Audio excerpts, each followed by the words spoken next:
Hi there. In this episode, synth lore, the Yamaha DX7 programmable digital synthesizer. I'm going to discuss my feelings about the Yamaha DX7 series of synthesizers, including some interesting history and stories. I'm going to do a quick listening quiz at the end to compare the sounds of the DX7 against the Korg Kronos FM engine and Native Instruments FM8. Both the Kronos and FM8 will load DX7 system-exclusive files. But how good are they? You can be the judge of how good those emulations sound and see if you can determine which is the real DX7. This might be the toughest quiz I've done so far. I'll go over the specs, features, and flaws of both the DX7 and the DX7 II series of synthesizers. If you were to ask many keyboard players, how would you like to buy a 61-note classic 80s synthesizer from 1983 for $500 in great condition? They might say, "You bet I would." If you were to tell them that that keyboard was a DX7, their enthusiasm level might fall a little, or a lot.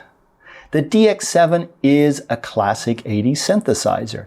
It's just a digital synthesizer. Early 80s analog gets all the love, and I think it's a shame. The 1983 original DX7 has 16 voices, which is double or more than double of most synthesizers from 1983. It has a 2-line display with 16 characters per line. As far as I know, the DX7 was the first portable 61-note synthesizer where you could name your patches. It has MIDI in, out, and through on standard 5-pin DIN connectors, a mono output, and a headphone jack. It has a breath controller input, a sustain pedal input. Its memory includes 32 patches and a cartridge slot for more patches.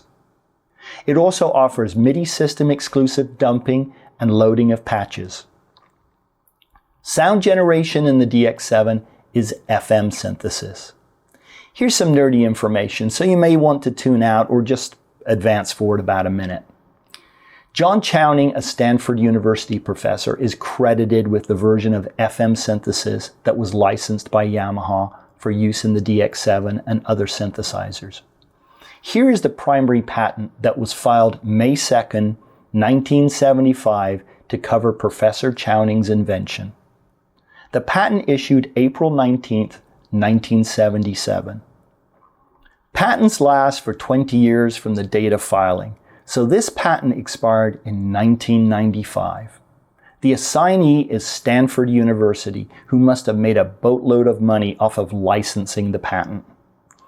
Okay, enough nerdiness. Initially, when the DX7 came out in 1983, they were hard to find in US stores. The demand was incredibly high. Keyboard Magazine had stories of a gray market underground where people were getting DX7s into the US any way they could. Airline pilots and flight attendants were bringing DX7s back from Japan to the US for friends, especially pro-musician friends. I believe they were even cheaper when you did this because there were no import tariffs. There were two downsides. Number one, you had to run the DX7 on a power converter, since the US and Japan have different mains voltages. Number two, you had no warranty. That's what it means when it's gray market. The DX7 is one of the most reliable synthesizers ever manufactured, so it was a good gamble. I don't remember how long this DX7 gray market business lasted, but it was probably about 6 to 9 months. This sounds about right because I got my hands on a shiny new DX7 in 1984. A well-known local band in Pensacola, Florida was interested in me working in their band. They gave me their DX7 to use while I learned their set list. It was like a dream come true to be able to use a DX7, and I had it paired with my new Juno 106. These were the first two synthesizers I connected together with MIDI. And that was incredibly cutting edge at this time. Within a few days, I had most of the songs down, but I really couldn't see myself driving 100 miles round trip each night to play a gig in Pensacola. It was my bad, and I should have realized this earlier. It broke my heart to return the DX7. I'm sure they found someone else, but I don't know for sure. Keyboardists at a local level weren't in abundance back in the 80s. Maybe in LA, but not in small towns. The price of keyboards was prohibitive, and portable polyphonic synthesizers were in their infancy. The DX7 changed this, as did even more affordable synthesizers, like the Roland Juno 106. Thinking back to around that time, 1983 or more notably 1984, you could perform the song Jump by Van Halen without a keyboard player, but it wouldn't be the same. Just imagine a band covering that song without the marquee keyboard riff. It'd be weird. In the 80s bands I played in, there was a ton of synth sounds on songs we performed. If you didn't have a keyboard player, you really couldn't effectively cover a lot of early and mid-80s songs. A lot of those songs have marquee synth riffs. Journey, Toto, Asia, Chicago, Huey Lewis, Ritchie, Madonna, Houston, Lauper, Springsteen, Collins, the list goes on. Basic synth and keyboard sounds were the sounds of the 80s, especially the early and mid-80s when I was playing live. If a ballad didn't have a real piano, it probably used a famous EP sound from the DX7 or a combination of both. I wasn't able to afford my own DX7 until 1989. I've owned that keyboard now for 35 years. I purchased it used, and in another episode, I have an interesting story of how I essentially purchased a 2-year-old top-of-the-line DX7 2FD for only $700. Also in the 80s, a lot of third-party vendors came into existence to support the new crop of affordable synthesizers, especially the DX7. The DX7 is why many folks dumped their analog synths back in the 80s. The D50 and M1 sealed analog's fate in 1987 and 1988. For the music industry, FM was a totally new technology for producing sound. Most people couldn't figure out how to program a DX7. With only a few exceptions, the parameters on a DX7 had nothing in common with a traditional analog synthesizer that uses subtractive synthesis. Many people were content to buy patches from third-party vendors, at first on cartridge and later in system-exclusive format, as personal computers became more common. In those days, the pages of Keyboard magazine, especially the classifieds in the back, had bunches of folks selling synthesizer patches. Now you can go onto the internet and download thousands of DX7 patches for free. Another industry that sprang up was hardware modifications. Gray Matter Response E was probably the most popular hardware modification for the DX7.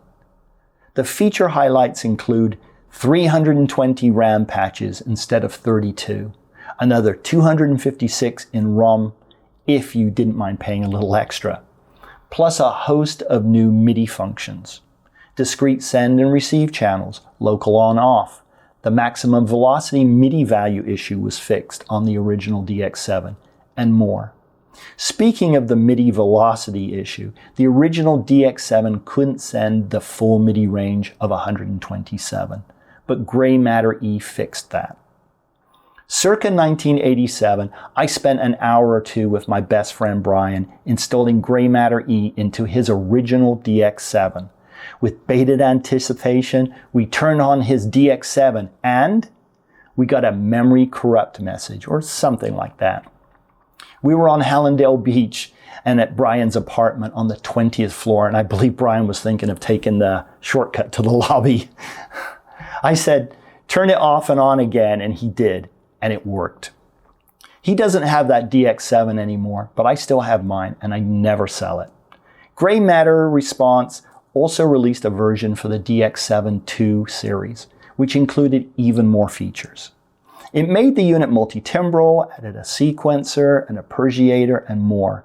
The additional patch memory for the original DX7 was probably the big plus. In 1987, Yamaha released the DX7 II series. This included the DX7 2D and DX7 II FD. They also released the DX7S, which doesn't have the 2 moniker. All three units have 16-bit audio, raised buttons, 64 patches, and 2 data entry sliders in addition to the volume slider. Beyond these improvements, the DX7S is essentially a repackaged DX7 with some improvements. It has a 2-digit LED in addition to the 16-character by 2-line display, which is LED and not LCD like the original. Other than that, it's a DX7 with a mono output. The DX7 2D adds dual and split modes, and it has a stereo output. It also has two 2-digit LED displays and a larger 40-character by 2-line display. To this, the DX7 2FD adds a floppy disk drive. There are third-party vendors that offer a replacement module for the floppy drive that allows a standard USB thumb drive to be inserted. Whether you stick with the standard floppy drive or go for the new module, you have access to thousands of DX7 patches. The USB module costs about $90. I'd actually ordered one and was going to install it for this episode, but it never showed up. The two DX7 2 synthesizers with their bigger displays certainly have an advantage if you have Grey Matter E installed. One last note before the quiz. Yamaha made a special Centennial DX7 II with a 76-note keyboard with the equivalent of 2 DX7 sound engines and special appearance graphics. I suppose you could think of it as the DX7 II version of the DX5. I've never played one, but I've seen them for sale. The last one I saw for sale was listed for $5,000. They are very rare, but I don't think I'd pay $5,000 for one. Okay, time for the quiz. I'm going to play you 10 audio segments. Each audio segment contains the same patch played on the DX7, the Korg Kronos, and Native Instruments FM8 in a random order. For example, for segment 1, you'll hear the factory patch bass 2 sound played 3 times. You can think of it as 1A, 1B, and 1C. You'll have to determine if you can tell which instrument is playing the sound in each of those sub-segments. I'm using the original factory DX7 set because it's well known. There are no tricks. If you can tell what is the real DX7 for every patch, you must have Vulcan ears and Vulcan hearing. I'm using a Yamaha DX7 2FD for the quiz because that's what I own. Good luck.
So how did you do? I've already stated that I love the DX7. I'm very sentimental about it, but truthfully I don't use it a lot. On the quiz, some sounds are incredibly close. Other sounds you may be wondering if the MIDI sequence information got scrambled. Obviously the real DX7 loads and plays MIDI system exclusive patches perfectly. Next, I would say that the Korg Kronos does the best job. Coming in third place, Native Instruments. Both emulators are pretty good, but not perfect. The train patch was probably the biggest disappointment, and it demonstrates the weaknesses in DX7 emulators. These emulators of the DX7 simply can't handle some of the algorithmic parameters of the DX7 correctly. I'm not sure if it's keyboard scaling, feedback loops between carriers and operators, or something else. Maybe it's just performance data. The Kronos really only failed on the train patch. The bend control was interpreted across all three sounds in the patch, instead of just the train whistle. Now I could go into the Kronos and set up a key range for the bender to fix that. However, if you're creating an emulator, it should do that for you. The bottom line is this: if you want all the functionality of a DX7, you may have to buy a real DX7. I have an episode entitled The Most Influential Keyboards to Date. The DX7 came in high on that list. For the period of 1983 through 1986, the DX7 dominated as a synthesizer. So much pop music of that time period includes a DX7 somewhere on a track. And obviously, it's a force in music even today. The DX7 doesn't have percussion sounds in the way most of us would think of them for pop music. And here I'm referring to kick, snare, toms, and cymbals. It does a good job of mimicking some pitched percussion like steel drums, xylophone, glock, and vibes. The EP sounds alone sold the DX7. It impacted pop music in an epic way. The DX7 is forever in the music history books. And don't forget, the Yamaha DX7 is a classic 80s synth. Something like 160,000 original DX7s were made. Yet they're getting harder to find in good condition. I just looked on eBay before recording this episode, and there were bunches for sale. You may think then, how the heck are they rare? Most of them are in other countries, and it's mostly Japan. It's the gray market issue all over again. If you buy one of those units, you'll probably have to run it using a power converter. Also, if it shows up with issues, are you really going to pay to ship it back to Japan?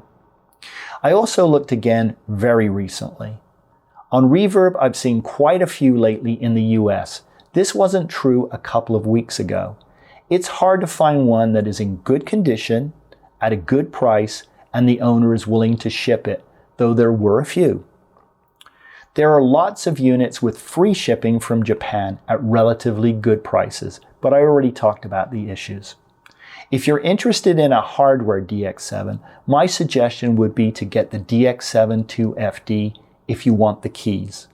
You can also look at the wedge-shaped TX7 module, the rack mount TX802, and up to 8 DX7s in a rack using TF1 modules. As far as the Gray Matter E mod is concerned, it's a nice addition if you find it on a used unit. I wouldn't specifically look for it. Its biggest advantages are the extra patch memory and fixing the velocity issue on the original DX7. The extra patches advantage of the E mod is somewhat mitigated if you buy the DX7 2FD and add the thumb drive replacement option for the floppy. And even if you don't add the replacement drive, patches load really fast off of the floppy drive. The files were really small. A lot of the other features were handy back in 1987, like being multi-timbral, but have limited utility today. This is especially true in the studio. If you can find one in the US with E because you want those features, you should consider it. Just know that it's another point of failure. All those E mods, as far as I know, were either user installed or installed aftermarket by a tech. The DX7 is truly an amazing synthesizer. No other 80s synthesizer did more to change the face of pop music in the 80s. That's a bold statement, and one I'll probably get clobbered for in the comments, which is why I'm tripping over my words here. Not the Prophet 5, not the D50, not the M1. All of those are amazing keyboards and substantially influence music. Despite two of them selling more than the DX7, I still stand by my statement. Hopefully I haven't wasted your time. Take care, and I'll be back in another episode soon.